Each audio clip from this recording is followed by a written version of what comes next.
Right. How councils can facilitate zero carbon social and market homes. That's a catchy title, isn't it? Before we start though, some of you may have been wondering why this bag is on the stage. Inside this bag we have a bag made out of cotton. Who's that for? Local government. A single-use carrier bag. And a 10p bag for life. Okay, my question to you is, which one of these is worse for the planet? No, don't answer now. Don't answer now. We'll come back to that in a minute. That's just hold that thought, and we'll come back to that at the end. There's no prizes for getting the right answer. So, rather than bore you with the who are we and what do we do, we'll get to that later. But let's just set a bit of context. Who lives in a new house? A house built in the last 10 years? Does anyone in this room? Congratulations, your house will fall under the category of what John will be talking about within the next 20 years. Because it's not built very well. Unless if it was built by one of the big builders, then it's not built very well. If it was built by somebody who knows what they're doing, well done. Very much a local builder. Good, that's good. The next two are the key thing. People like us, small housing developers, simply don't really exist anymore. 30 years ago there was a lot of us, and we've all been sucked up and got rid of for one reason or another. And of course, what do small businesses give you? They give you innovation, they give you new ideas, they give you difference from the kind of big six. Housing is like energy. It's like there's the big six suppliers who will give you varying versions. You know, do you want mayonnaise on that or ketchup on that? It's still a burger. Our reality is that material prices have gone up by 30% since, I won't use the B word, but basically since the pound exchange rate has been affected against the euro, so many materials come from abroad. So we're struggling there, and labour is in short supply. If you've ever tried to get a decent plumber or a plasterer, you'll know this. And there's been various reports that have been done on this over the years about what we're going to do about it. The latest is this guy called Mark Farmer, who is now consulting with the government around all things to do with modern methods of construction, which I'll come to in a minute. But his take on it is the housing industry needs to modernise or die, because in a sense we're still building houses the same way we built them 100 years ago, with a few tweaks.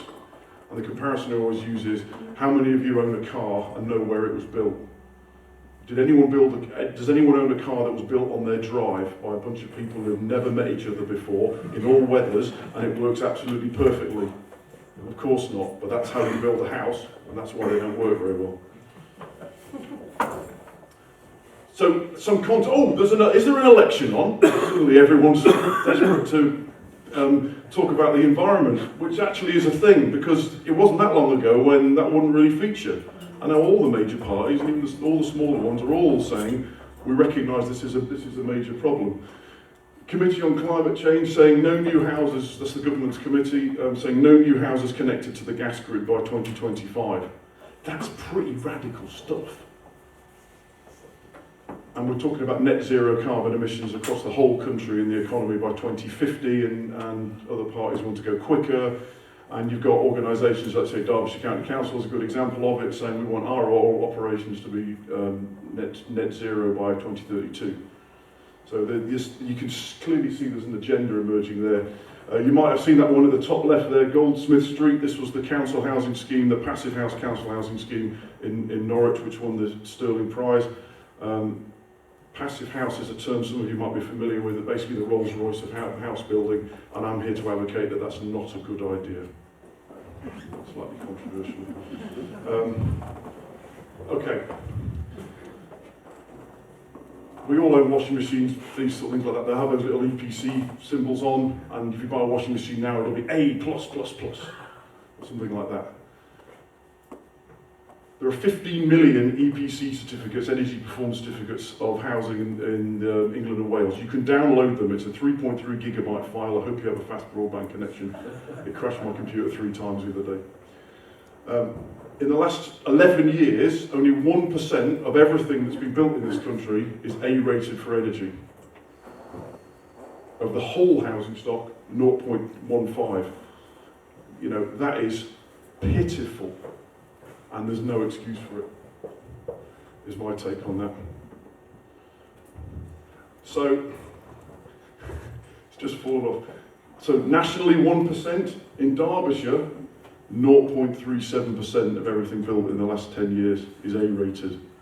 So my new catchy marketing slogan for Derbyshire is worse than dreadful.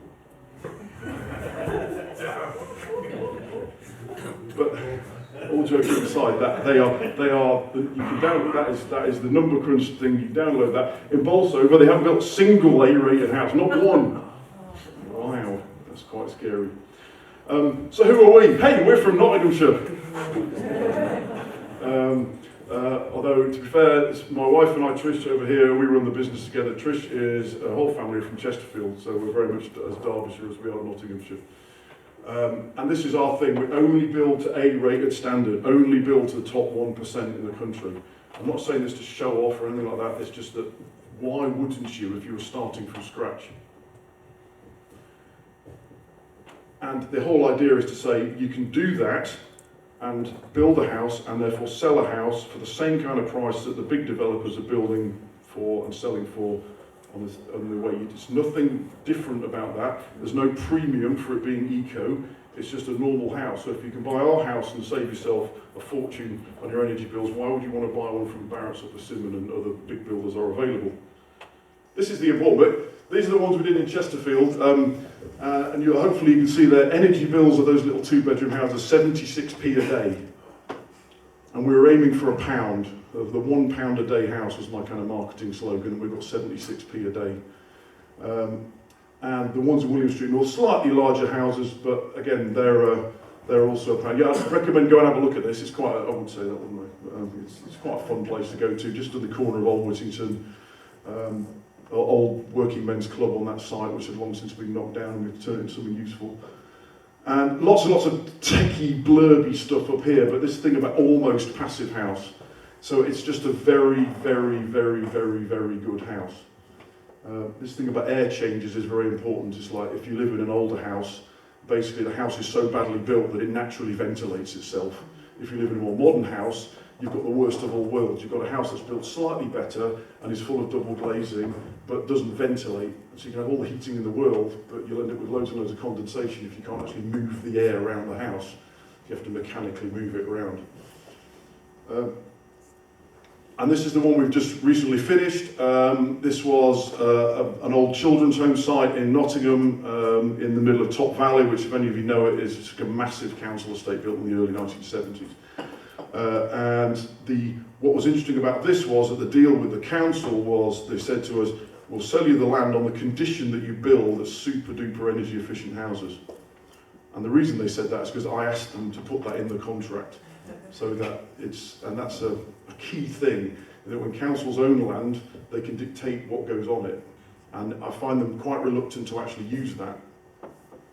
And I don't see why, because there's a real leadership you can do there.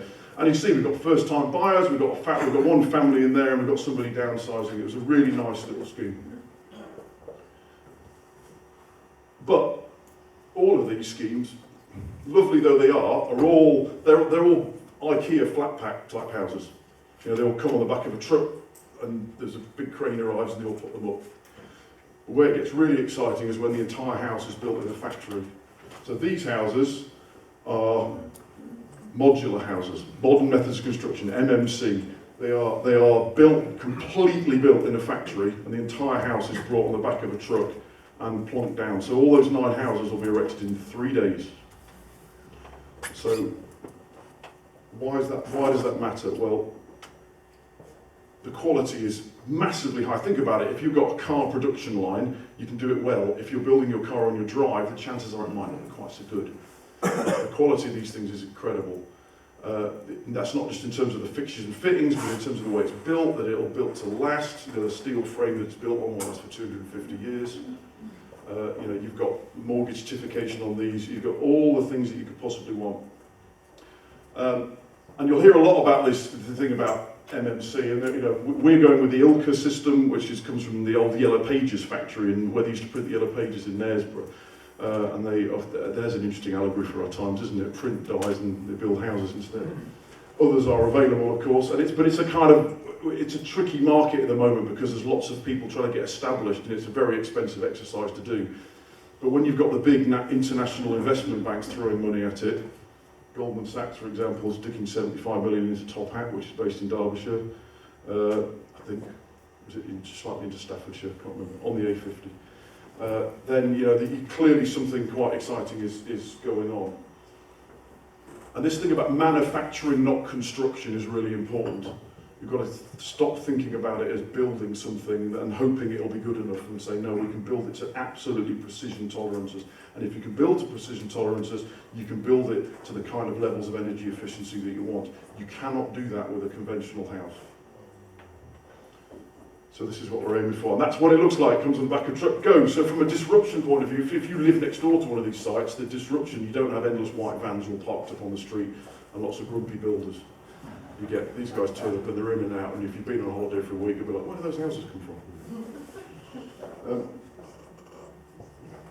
So this is that's the summary slide, which is basically, it is, in my opinion, the only way we're going to meet this new 2025 standard. What 2025 standard is that, Martin? You hear you all sing out. That is the most boring slide in the world, isn't it? It's really tedious. Yeah, well, that's good. Basically, the government is now consulting on something called the Future Home Standard, which will have two phases to it. There's an element that comes in next year and another element that comes in 2025, which is, by 2025, they're saying all new houses should consume 75% less energy than they do now. And there's an interim target there, depending on which way you go, whether you go with, do you just chuck a load of solar and air source heat pumps at it, or do you actually build the fabric better, or somewhere in between? Now, this is going on, and this is my basic take on this. It does literally change everything. The world will alter dramatically. And I've heard various people say, oh, they'll never go through with it. So well, that's a pretty weird way to base your next 5 years of your business on the basis that government won't do something it'll say it'll do. I know governments often don't do things they'll say they do, but I think you need to assume that they will and figure out how to meet it. So bear this in mind. This is my take on what this means. We are in the top 1% for energy efficiency, my little business. We're just about meeting the 2020 standard. At the moment, we can't meet the 2025 standard. We're in the top 1%. Anyone building a bricks and mortar house, if they don't radically change the way they do it, cannot be in business in 6 years' time. So you won't get any houses built. Hence the cynicism, because they'll think they'll try and water them down. But that's how dramatic that can potentially be. So our mission is to make sure at the very least that is followed through, because the private sector will adapt to whatever's put in front of it if it's got enough time to be able to do it. So like I say, top 1% is the new normal. I mean, this is terrible, again, a very boring slide, but this is showing that there's our carbon reductions. This is how much less carbon our houses have produced compared to what the current national standards are and what the new national standard will be. So we're just about hitting that national standard. Let's quickly though answer a more fundamental question. Who or what are we actually building houses for? We're building houses for people. Who thinks we build houses for people? Wrong. Here's a typical house. This is actually a social housing scheme somewhere down south. And here's the thing. Tax car dependent housing, says the winner, the architect behind the Sterling Prize scheme out in Norwich. That very boring chart on the right hand side is the Charnwood Borough Council down in Leicestershire. That's their guidance about parking spots. And as you'll notice on here, here's your houses, here's your gardens. Oh look, parking, parking, parking, parking. Who thinks we're building houses for cars? Wrong. Not building. We're building housing estates for a 5-minute-a-week activity, which is the bin lorry. Every housing scheme is designed to be able to fit a giant, enormous bin lorry. If you ever go to capital cities in Europe with little narrow streets, we find they have tiny little bin lorries. They bought the bin lorries to match the environment. We build the environment to match the bin lorry. It's insane, it's madness. And that's why you end up with these big wide roads. And I spend a fortune doing these little diagrams showing how things can turn and everything, rather than just saying, if you want to just tax us a bit more, put a premium on the council tax so we can have a smaller bin lorry if you really want. Or better still, just buy a smaller bin lorry when you buy them. You know, you have to replace them every so often. How hard can it be? But that is how wrong our priorities are. That's an easy fix. But you have to. We spend 90% of our time talking about where bin lorries can turn and where cars can park, and not about the actual housing itself. Sorry, there's no real point to that story, other than it's just like this crazy world we're living in. So quickly, what can councils do to do this? Right, there's a couple of things that are really important. The planning system. Does anyone know what the National Planning Policy Framework is, NPPF? Right, okay, well the 2019 version of that has this rather interesting little clause in it, paragraph 154, this is really dry and boring, I'm so sorry. When determining planning applications for renewable and low carbon development, planning authorities should approve the application if its impacts are or can be made acceptable. So in other words, if you're proposing a low carbon development, the planners have an out. If it's on a difficult site that you wouldn't normally give permission to a mainstream house builder, that's your clause that says as long as you can fundamentally make it okay, you know, in terms of, you know, just local schools and flooding and all those kind of sensible things that you would do regardless, then that's their thing to be able to say you can do this. The planners can already have the laws they need, the rules they need to be able to say we can prioritise low carbon development over and above others. It gives you that opportunity. And there's a specific requirement to say we must transition to a low carbon future in that. And of course a lot of planners are nervous to use these things. Okay, good, because I'm at the end. How exciting, that never happens. And you'll hear a lot of this stuff about public sector land. Now, I mentioned the site we did in Nottingham. That was a public sector site bought off the City Council there. The site we're currently doing in Newark, we bought off the NHS. So between us, we've pumped several £100,000 back into the public sector. Now, Trish and I both come from the public sector, so we understand that I'd rather give money to somebody to run a public service than to give it to a rich landowner for them to be a bit richer. So the challenge for us is to say councils have the land. We don't need special favours, we don't need free land, we don't need anything else. We just need a conversation that says, what do you want to do? What's your values? What's your agenda? It's the same as ours. What can we do? And if enough of us step forward, I think we can do that. They have the powers, they just need to use them. And on that very happy note, that was me. So let's quickly answer the carrier bag challenge. Who thinks, which of these 4 bags is the worst for the planet?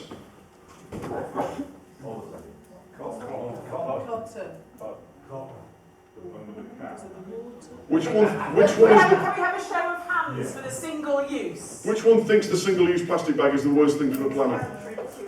Who thinks the carrier bag is the best thing for the planet out of these 4? The single-use carrier bag was invented in the 1950s by a Swedish man as an environmental measure. Because the amount of energy and raw materials and all the rest of it that goes into producing these bags, or this, which is a jute bag from Dundee, not from Dundee, from India, imported from India to Dundee, the amount of resource that goes into that is far less than the byproduct, which is this plastic carrier bag.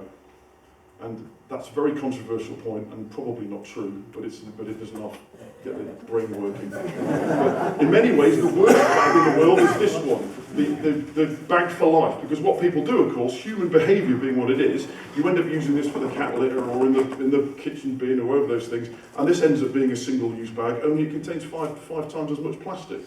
So in many ways, they're far worse for you than those bags. And this whole thing about life cycle, carbon life cycle, is really important. And I didn't even get to mention taking concrete out of the foundations. That's a story for another day, never mind. Thank you very much.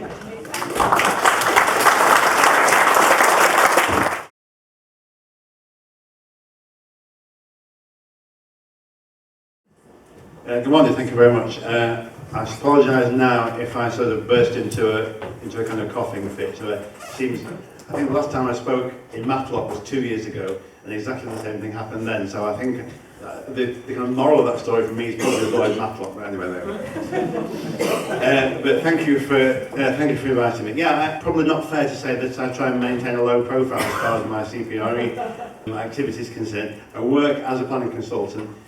Most of the work that I've done as a planning consultant for the past sort of 7 years has been for CPRE. But just before that, I did a major retrofit on my own 1880s house. And at the same time I was giving advice to other people on retrofitting hard to treat buildings. And I think a key lesson from that I think applies to what I'm going to say today is that I was trying to say to people and to myself, although I did it all in one sort of painful fell swoop, was kind of don't sort of panic about having to do the whole house in one go. Every time you redo a room, insulate it, and after a few years you'll find that you've got there. You've done the job, and I think that's kind of where I'm coming from today, because what I want to say is basically through all the changes that we make, the decisions that we make, the planning that we do, don't miss any opportunity to do it. Don't sort of panic if the time's not right for a particular action. But if you're doing something, always seize the opportunity to do something that's going to help in terms of carbon and climate. When someone says to you, why should we bother doing stuff here when China and India and everywhere else are kind of pumping out so much carbon? I think this is the answer, which is basically every grid square on the map has the potential to sort of reverse that flow of carbon and water. You've got to take carbon and water out of the air where they cause problems, and you've got to put them back into the ground where they're useful. And that essentially means minimising the outflow of carbon and water from that piece of land, and then basically in order to put some of it back, you basically need photosynthesis, so you need plants, which is made of big trees. And the pieces of land that we've got control over are probably the only ones we can do anything about. We may have some external influence over other places through our sort of spending power, but in terms of the places we have direct influence over, then it's a pretty small patch. So let's get that bit right. So we need to minimise the carbon emissions of that land that we have some control over, that's the buildings and the infrastructure. And we have to plant big trees there also wherever we can. As I say, every piece of land counts. Now people like me, policy nerds, planning campaigners, we have an expansive view of what the planning system should be able to do to pursue sustainability in its broadest sense. Other people, including most people in Conservative government and the Treasury, have a reductive view of the planning system, which is to say it should regulate the supply and use of land to meet quantitative development needs. I managed to say quantitative. The second time I said it, I didn't. Anyway, there we go. So I've got good news for people who think it's only about the quantitative, because meeting a net zero carbon target, which we now have to do, is a quantitative development need, and it's a legislative requirement. Heck. I think I'm in the wrong sector there. There we go. And every piece of land counts. So here's what planning needs to do. Basically, it needs to re-engineer neighbourhoods, re-engineer existing buildings, make every new development count, and make non-built land work for the climate as well. Seems pretty obvious to me. Remaking neighbourhoods is crucially important to this, especially because it's also really good for people and places. And maybe the redesign of bin lorries will come into that as well. If you remake neighbourhoods, you've got a good case for applying some different bin lorries. So regardless of the climate, it's a good thing to do. Now here are 3 examples. Little Kelham in Sheffield, a great example of a small developer coming up with a creative, high-density scheme. It's about 80 dwellings to the hectare. Also using a really interesting example of sort of how to use the planning system creatively, because this area was actually made a conservation area about 30 years ago when it was really run down. And as a result, it wasn't flattened and turned into just a kind of generic bunch of sort of retail sheds. And consequently, it's been able to be sort of transformed into a really interesting place. The Goldsmith Street scheme, which Martin's already referred to, again, high density, zero carbon, and it's council housing. So anyone that says you can't build council housing these days, and if you do build council housing, you certainly can't build it energy efficient because it's too expensive. Well, there you go. And this one is Fulham Riverside in London. I don't know about the cost of the tenure mix. I know that there are some very expensive flats here, but being a post-2016 scheme in London, it should be zero carbon. The most interesting thing about this, it's on top of a Sainsbury's supermarket. So they took the Sainsbury's site, they put it on kind of legs with the car parking on the ground floor, which also makes it flood resilient. So then you've got the supermarket, and then on top you've got this. And considering the huge amounts of land that all towns and cities have as low density retail with acres of surface car parking, this sort of thing should be a no-brainer, really.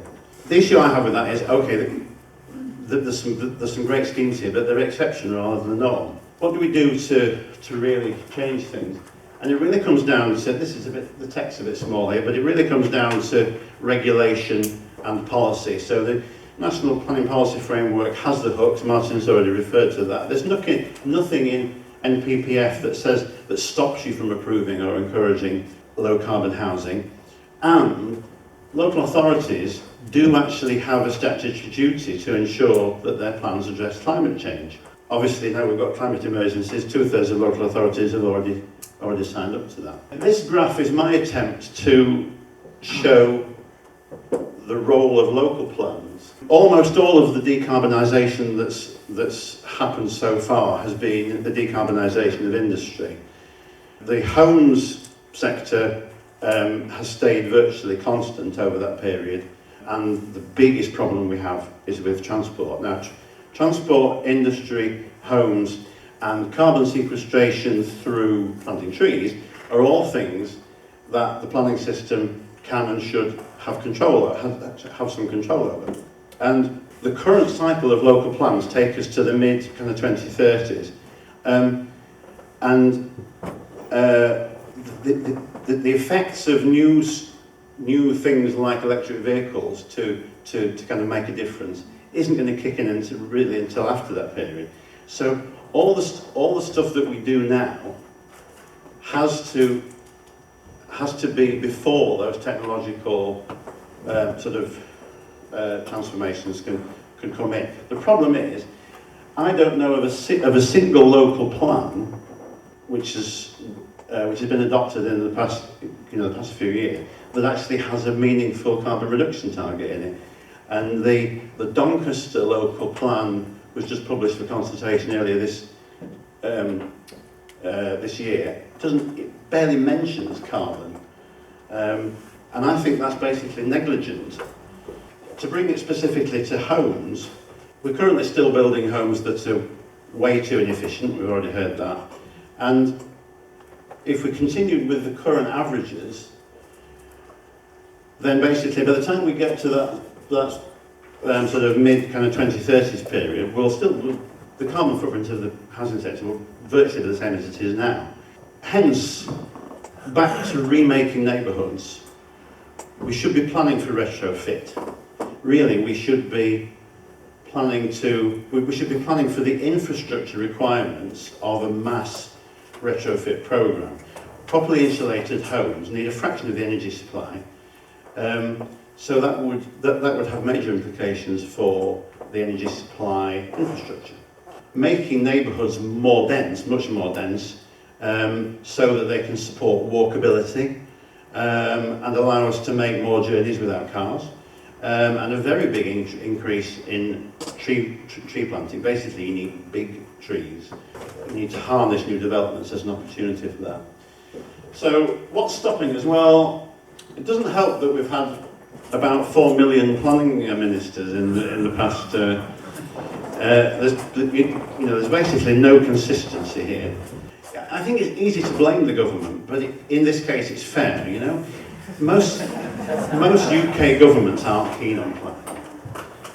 It's something that you learn to live with as a planner. But since 2010, there's been a sort of ideological kind of distaste for the whole planning system, combined with a systematic sort of dismantling of the resources and skills available to local authorities to do planning. The extension of permitted development rights is kind of the worst example of this, because it basically encourages even people to make incremental changes to the built environment without doing any of the good stuff. Basically, let's just let them off because it'll make life easier. Cutting red tape, complete nonsense. NPPF has the hooks, like we said earlier, but it also contains lots of let-out clauses designed to encourage haste. To basically, let's just get houses out the door. We don't care how crap they are, just get them out, sort of thing. Doesn't actually work, and the rate of house building hasn't actually gone up. So the main increase in the number of homes being supplied has been through the conversion of offices into poor quality flats and so on. Now the thing is, NPPF, we spend a lot of time worrying about it. It's not statutory. It's what's called a material consideration. It's government policy, but it is at the discretion of the decision maker to say, well, actually, the policies in NPPF, we don't have to give them as much weight. If we've got something else that we have to achieve, which is a statutory requirement, like carbon reduction, then we should give some of these issues in terms of the sort of viability and the 5-year supply. We should give them reduced weight, and we can. There's a couple of examples of local authorities that are doing things. London boroughs are pursuing zero carbon housing policies, and they can do it because the Greater London Plan gives them a firm kind of policy basis to do so. The Greater London Plan is much more helpful in that regard. And York, I just found out about this the other day, York have committed to all the homes the council actually delivers through its own housing delivery programme, which is about 700 or 800 homes, will be certified passive house. It doesn't address the wider market or the retrofit issue, but it is really important, leading by example and saying that we can do this. This is my last slide, so that's good timing. If you want further information on this, then this report by the RTPI, Royal Town Planning Institute, and the Town and Country Planning Association is a really, really good source of information, including a lot of the law stuff. What I want to say by way of conclusion is that lots of local authorities want to do this, and they're tending to do it despite the planning system rather than using the planning system to make it happen. And I think this is kind of blunt, but what local authorities could actually start doing is refusing planning applications on the grounds that they're just not good enough. They don't do what they need to do in terms of their climate emergency commitments. Now, what will happen then is that there'll be a sort of rash of appeals as the big influential house builders say, well, you can't do that because you're going to just refuse the application. The authorities then have to sort of brace themselves for this rash of appeals, and they can work together to put up a good fight. This will force the planning inspector to address the issue and then force the government's hand. In so doing, you generate case law, you generate precedent, you give other local authorities confidence to follow suit. The policies only ever really follow reality because government won't set policies that it doesn't believe can be implemented. So if you force the government's hand, then the policy will move. This sounds a bit militant, but if zero carbon is to mean anything, as a driver of what actually gets built, then that seems to me to be an essential part of the solution. Thank you very much.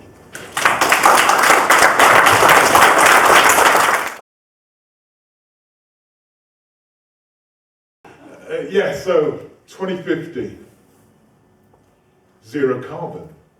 Woo! No, it's not good enough. It's not even close to good enough. If we manage to get zero carbon by 2030, we have a chance. We have a chance. And I want that. I've got kids, and I'm smiley and furious at the same time, and I'm struggling with keeping both of those sort of balanced, because every so often one gets imbalanced and such like. And I told Jane, right, I'll present on anything, and she went, oh, how about retrofit? So she gave me the worst one. Yeah, it's like, oh, thanks, Jane, thanks. Right, so some key terms, Craig. Right, deep retrofit rather than retrofit. This is an issue where we look at the whole house. There is a real danger when people start talking about retrofit that they do this sort of superficial version of retrofit in their home, and they won't go back to it after they do the superficial version of it, right? So it's lost. It's kind of sterilized after that, which is another term I'm about to use. So when you retrofit a building, you have to deep retrofit. Now you may not, as was quite rightly said, you may not be able to do all of it all at once, but you have to do the bits that you're going to do right. And I would much prefer to do all of the house to this standard, where you drop the energy consumption by at least 75%, but we've got a zero target now. So we're now, 80% is not good enough. I've been teaching for like 15 years now, when we've had an 80% reduction target by 2050, going 80% is what we're going for. And then we realised the literature came in and we have to go for zero. No, it's not. No, it's a fifth. It's missing the target by a fifth. So this is a minimum. This is a minimum. Deep retrofit is a minimum. And this is impossible with the current infrastructure. It's something we've got to talk about today. I'm not sure if I can go any deeper than 75%. And that's a critical point, because it's not good enough. So here we are. So domestic energy consumption, already said 20% of our overall greenhouse gas consumption, so we can move quickly on from that one. I'm going to try and catch it. Okay. Right, now, 2050. 80% of the current housing stock that's standing will be standing in 2050, unless we have a Luftwaffe redevelopment program, similar kind of thing, which I'm uncomfortable with. Sorry, inappropriate. The more distressed I get and the more upset I get, the more inappropriate my humour becomes. So I'm really sorry if a naughty word slips out or something, but I'm really quite upset. Yeah, so 80% of the problem is already out there. So this retrofit is a key part of that. Yeah, how about this one for a statistic? If we're going to meet the target, and we work out, which I don't know how to do yet, how to drop housing to zero carbon in a retrofit, let's assume we can do that. If we were to do them all in line, which we're not, we're going to have multiple versions of this, but if we were to do them all in line by 2050, we'd have to retrofit a house every 1.5 minutes from now until 2050 to reach this target. Yeah, okay. And then my favourite bit, humans, damn you all, I'm glad I'm not one. We give you a really more efficient house, and then you flipping well go, oh, you know what? Instead of saving the energy that you've improved the efficiency of my home, I'll take advantage of saving that. I'm going to warm my house up a little bit more. So if I improve your efficiency by 75%, I expect you to use 75% less energy. Oh no, you don't. You will maybe only use 50% less energy and capture back that 25% like for something like comfort. Oh, comfort. How dare you? How dare you screw up my data like that? Making things comfortable and healthy, living longer, not dying during the winter. You know, we've just about got comfortable with 35,000 people dying every winter because they live in rubbish houses. Yeah, the winter deaths every year in the UK come in somewhere between 15 and 35,000 people a year. And why don't we care? Because most of them are over 75 years old. Hence my inappropriate humour. I'm furious. Nobody talks about it. Nobody talks about it. Yeah, okay, move on, John. Move on. Start raging. So that's the breakdown of energy consumption. Housing associations, about 10% of our housing stock.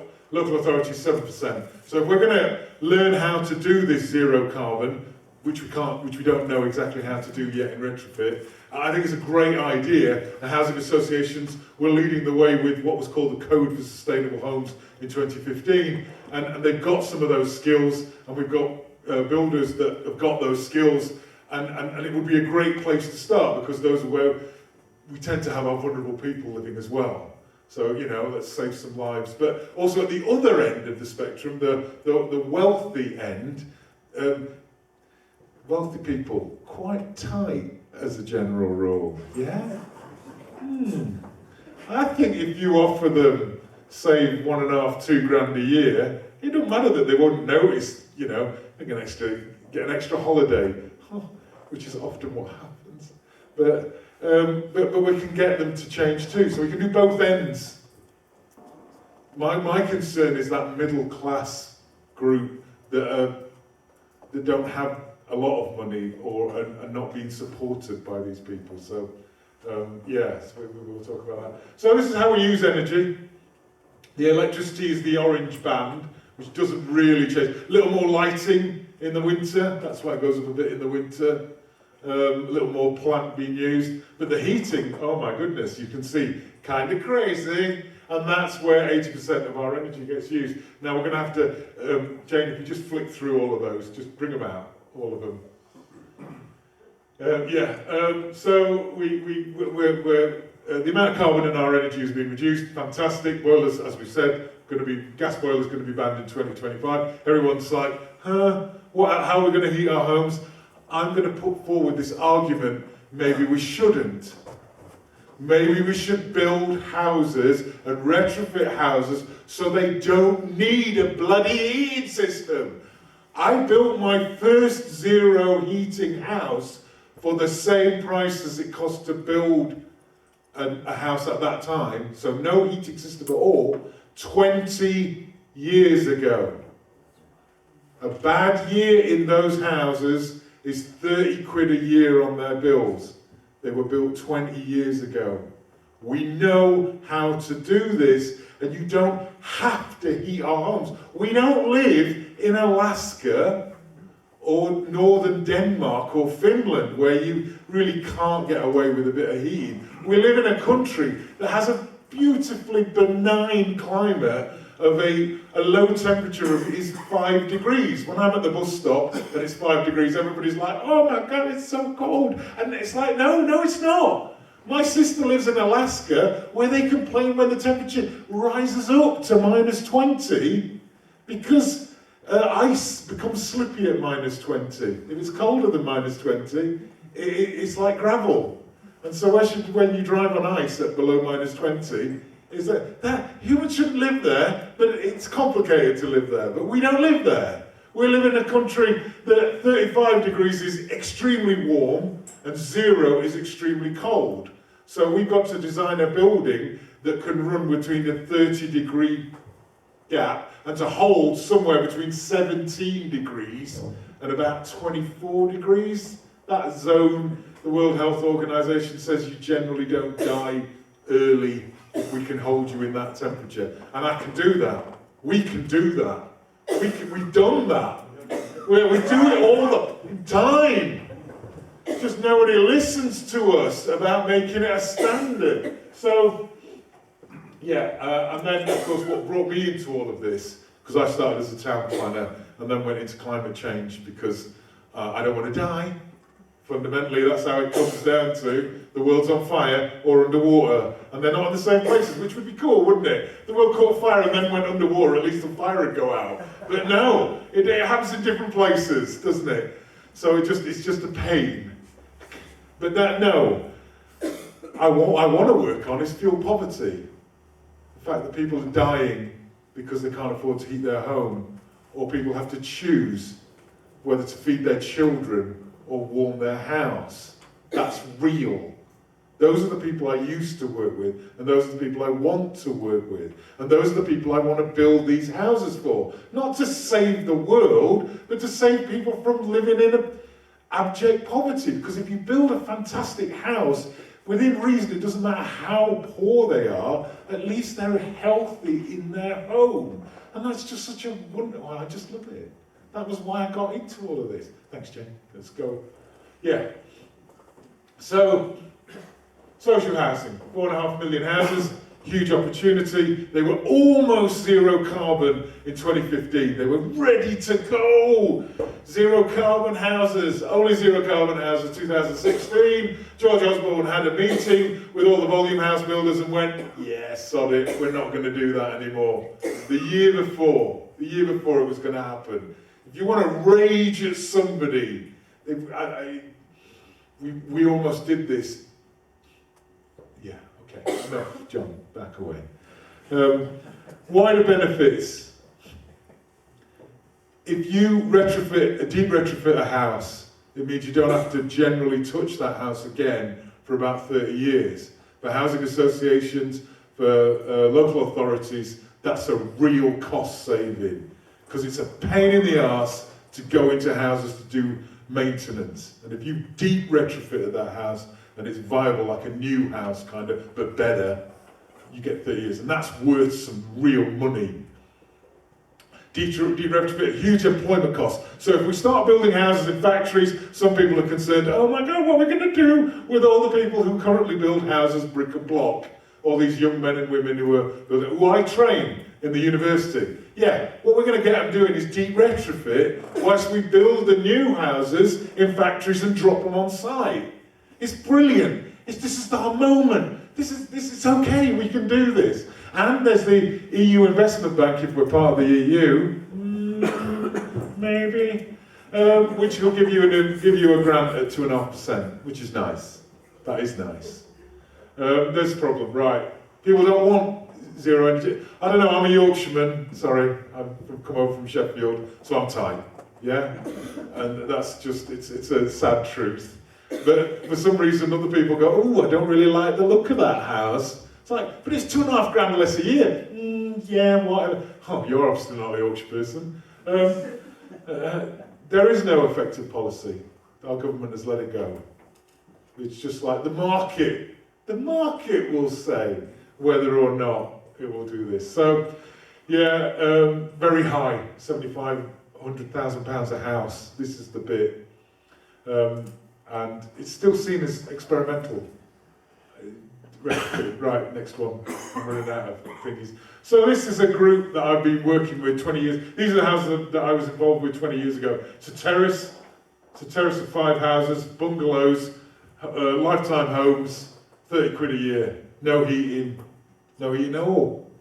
The lowest the temperature has ever been recorded in 20 years is 17 degrees, which is when the family went away for a month in January. That's the lowest it went in after leaving the heating, after having no people living in there for a whole month in Jan. It went down to 17. And the highest in the winter, in the summer, that any of these houses ever got to is 26. So that was when it was 38 outside, 26 inside. And they are a simple concrete block wrapped in insulation with good ventilation and a sun space on the front. That's it. That's it. Next slide, please. This is jump. I'm sure you'll have a look at these and be wowed later. Yeah, we don't want to have a look at this. I've run out of time. Go, run. Put it up, bring it all up. Come on, it's too late now. There's loads of text, but I want to show you this. So this is a 1950s post-war house built with no fines in the concrete. Damn, who came up with that idea of not putting any sand in the concrete? What you get is like a concrete wall that's really strong, but has got holes running all the way through it. Really, so it's as cold as death inside. So we got hold of this, 150 grand, both houses, we turned into this. Next slide, keep going. Right, so what we got, the energy was dropped, we monitored it for 2 years, we dropped our energy consumption by over 70% and our carbon emissions by over 80%. So massively deep retrofit, dug out the floor, changed the walls, changed the ceilings, did everything, and still only managed 82%. This is what I was meaning about. We need to talk about how we get that last 20%. I'm really not certain I can. Yeah, so it's really hard, but you can get 80. Mechanical ventilation and heat recovery, key aspect to that. It's a challenge to put that into a building because you have to have ducting in there. Yeah, maybe you've got high ceilings if it's an older house, it's an option, yeah. And what does it look like at the end? Keep going, yeah, it looks like this. So that's the same house, same semi, just clad with 300 mil worth of insulation and like tiles that look like bricks stuck on the outside. So it still looks like a brick house. Massive porch, always put a huge porch on the front of your house so you don't open your house or even have a letterbox. 15%, done. So easy. And a big sun space facing south. Easy. And it's Mabel and Harold. Oh, they're just so lovely. I want them to be my grandparents. Lived in that house for 40 years, spending £1.5 a year on the heating. Dropped down to, I think it was 250 now, and they're warmer than they've ever been. We can do that. But that won't do zero carbon. That will help them, but that won't do zero carbon. Now I've run out of time, so I'm going to shut up. I'm afraid I've got to come back to that in the discussions. I knew I wouldn't, but that was the bit I wanted to talk about. So thank you very much.